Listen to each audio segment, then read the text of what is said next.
Chapter 2 की start में हमें एक घर दिखाया जाता है जहाँ पर एक छोटा सा विंडमिल भी होता है और ये पहाड़ के किसी ही किनारे पर होता है जो कि बहुत ऊंचाई पे होता है। तभी हमारे एमसी के सामने एक मोटी सी बुक रखी जाती है और हमारे एमसी के पसीने छूट रहे होते हैं। तभी हमें बताया जाता है ये मोरओनेस है जो कि जादू की लैंग्वेज की एक बहुत बेसिक किताब है। और हमें ये भी दिखाया जाता है जादूगरनी ने उसके माता पिता और वहाँ के लॉर्ड से परमिशन ले ली है उसे यहाँ पर लाने की। और वो कहती है तुम्हें भी अपना सबसे बेस्ट यहाँ पर देना होगा। तभी जो हमारा एमसी होता है वो कहता है हाँ मैं इसके लिए तैयार हूँ। तभी जादूगरनी कहती है तो चलो फिर शुरू करते हैं। हमारा एमसी भी कहता है हाँ जरूर। तभी हमें एक सिस्टम पैनल दिखाया जाता है जो हमें बताता है कि जो हमारा एमसी है उसको 1% मोरोनिस भाषा समझ में आ गई है। फिर हमें अगला दिखाया जाता है जिसमें हमारे एमसी को 27% मोरोनिस भाषा आ चुकी थी और हमें दिखाया जाता है इसके साथ उसकी किताबें भी बढ़ रही थी और फिर उसके बाद उसे 53% और उसकी किताबें और बढ़ जाती हैं। लास्टली मोरोनिस 99% वो समझ लेता है और वो 100% फिर कंप्लीट कर लेता है। अब वो किसी भी मैजिक लैंग्वेज को मैनिपुलेट कर सकता था परफेक्टली और वो अब आर्च मेक की भाषा को समझ चुका है जो कि जादू के लिए प्रयोग होती है।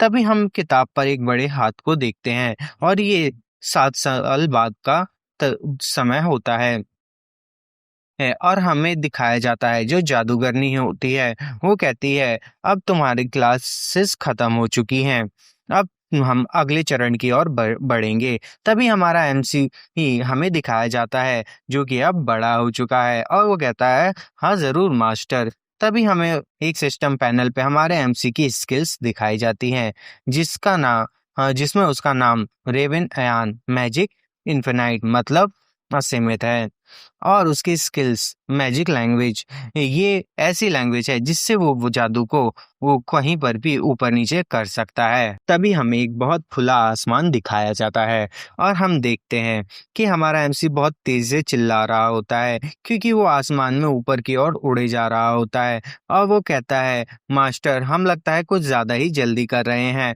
और हमें जादूगरनी जी को दिखाया जाता है और फिर उसके बाद हमारे एमसी को तुरंत दिखाया जाता है। हमारा एमसी कहता है मैंने सिर्फ 6 साल तक मोरोनिस भाषा को पढ़ा है, उसके अलावा मैंने कुछ भी नहीं किया है मास्टर।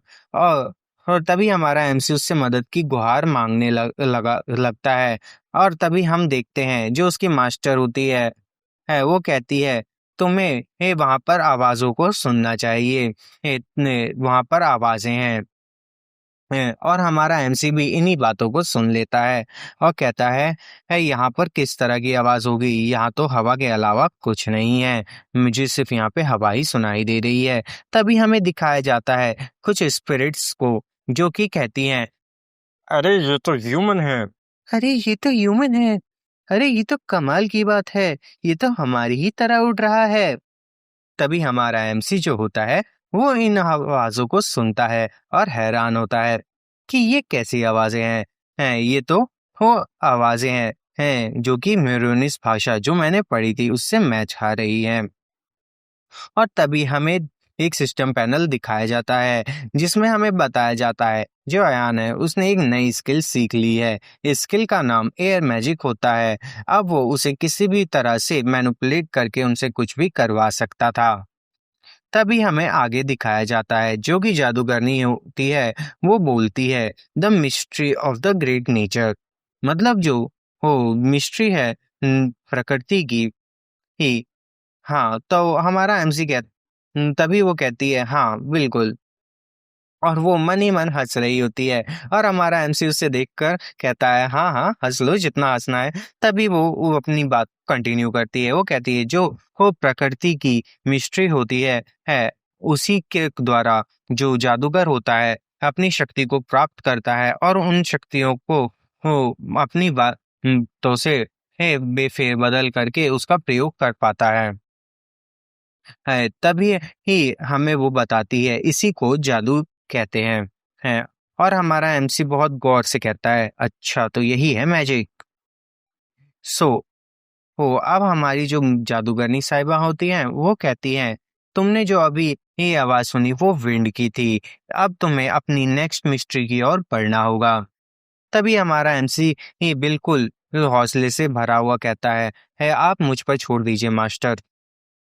तभी उसकी मास्टर उसे ऑर्डर देती है, मिस जादूगरनी जी ऑर्डर देती हैं कि जाओ अब तुम्हें वाटर मैजिक को सीखना है। और हम तभी देखते हैं हमारा एमसी पानी में कूद जाता है और पानी के अंदर हर तैर रहा होता है और पानी आवाज में कहता है, अरे ओ ह्यूमन यहाँ से निकल जाओ, तुम पानी को गंदा कर रहे हो। तभी जो औरत होती है वो मतलब हमारी जादूगरनी जी वो कहती है अब तुम्हें आइस मैजिक के को सीखना होगा। तभी आइस मैजिक कहता है, human you our body is getting cold, मतलब तुम्हारी बॉडी जो है अब ठंडी हो रही है, तुम यहाँ से निकल लो। पर हमारा जो एमसी होता है वो उसे भी सीख जाता है। तभी ही जो जादूगरनी होती है वो कहती है कि तुम बहुत अच्छा कर रहे हो, अगर तुम ऐसा ही करते रहे तो तुम सभी मैजिक्स में बहुत जल्दी मास्टरी कर लोगे। चलो अब अगली मिस्ट्री की बारी है। तो हमें दिखाया जाता है हमारा एमसी ही आग के आगे खड़ा होता है और वो बेचारा घबरा रहा होता है और अपने गुरु का नाम लेता है, गुरुजी। तभी हमें फायर जो मिस्ट्री है उसके की आवाजें सुनाई देने लगती है। अरे ये क्या है, ये तो एक इंसान है। अरे वाह ये तो कमाल है, क्या हम इसे जला करके देखें कि ये जलता है कि नहीं। तभी जो हमारा एमसी है वो बहुत तेजी से मदद की गुहार लगाने लगता है। फिर हमें एक गुफा का सीन दिखाया जाता है जहां पर हर पानी टपक रहा होता है और हमारा एमसी भी हमें दिखाया जाता है, उसके हाथ में कोई लकड़ी होती है और वो अर्थ मैजिक के बारे में कह रहा होता है कि ये मेरी आखिरी मिस्ट्री है जिसे मुझे सुनना है। और तभी हमें अर्थ मैजिक की कुछ आधी अधूरी बातों को दिखाया जाता है जो कि कह रही होती हैं कि वो जो फ्लो जा रहा है ना वही है। तभी कहता है नहीं वो हिल भी नहीं रहा है, वो फ्लो कैसे हो सकता है। तभी जो हमारा जादूगर यान मीन्स हमारा एमसी जो होता है वो कहता है कि क्या बकवासी भाषा में बात कर रहे हैं, ये तो लग रहा है किसी एलियन लैंग्वेज में बात कर रहे हैं। तभी हम देखते हैं कि एयान हान सोचता है कि अगर मेरे को लगता है कि मेरे को जो अर्थ मैजिक है मैं उसे समझने में नाकाबिल हूँ कि आकाश में कुछ करके इसको वो ठीक कर सकता। हाँ तभी हम देखते हैं उसके सामने हमारी ये सिस्टम जो है वो अपेयर होती है और वो मन ही मन सोच रहा होता है कि आकाश में कोई ट्रेनिंग या किसी तरीके से इस जादू को ठीक कर सकता। तभी हमारा सिस्टम जो अपेयर होता है उसमें एक खास स्किल मिलती है उसे। अगर वो किसी भी मैजिक में अपनी एफिशिएंसी बढ़ाना चाहता है या उसको ज्यादा समझना चाहता है तो वो पॉइंट्स की मदद से कर सकता है और वो उसे परचेज कर लेता है और कहता है कि मैं